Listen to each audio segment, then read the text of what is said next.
ইংল্যান্ডের বিরুদ্ধে আসন্ন ওয়ানডে সিরিজের আগে নতুন উদ্যোগের খবর দিলেন ভারতীয় wicket keeper batter Rishabh Pant. সমাজের পিছিয়ে পড়া মানুষদের সাহায্য করতে তিনি গড়ে তুলেছেন ঋষভ পান্ত ফাউন্ডেশন। শুধু তাই নয়, বিজ্ঞাপন থেকে তার আয় করা অর্থের 10% এই ফাউন্ডেশনে দান করবেন।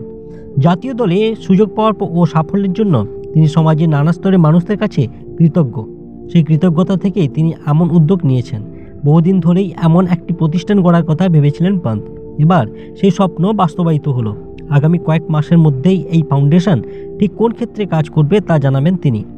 সোশ্যাল মিডিয়ায় পোস্ট করা ভিডিওতে পন্ত বলেন, আমি আজ যা সবই ক্রিকেটের জন্য।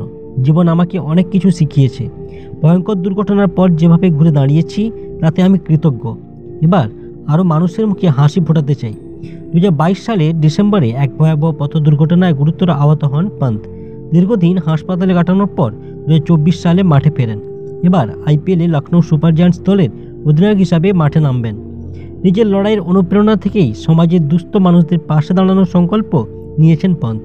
তার এই উদ্যোগ অনেকেরই জন্য আশার আলো হয়ে উঠবে। আপনি একজন প্রকৃত ক্রিকেট প্রেমী হিসাবে পান্তের এই উদ্যোগকে কতটা গ্রাহ্য করেন আমাদের কমেন্টে অবশ্যই জানান। আর এরকম ক্রিকেটের নিত্য নতুন খবর পেতে আমাদের চ্যানেলটিকে লাইক, শেয়ার ও সাবস্ক্রাইব করে আমাদের পাশে থাকুন।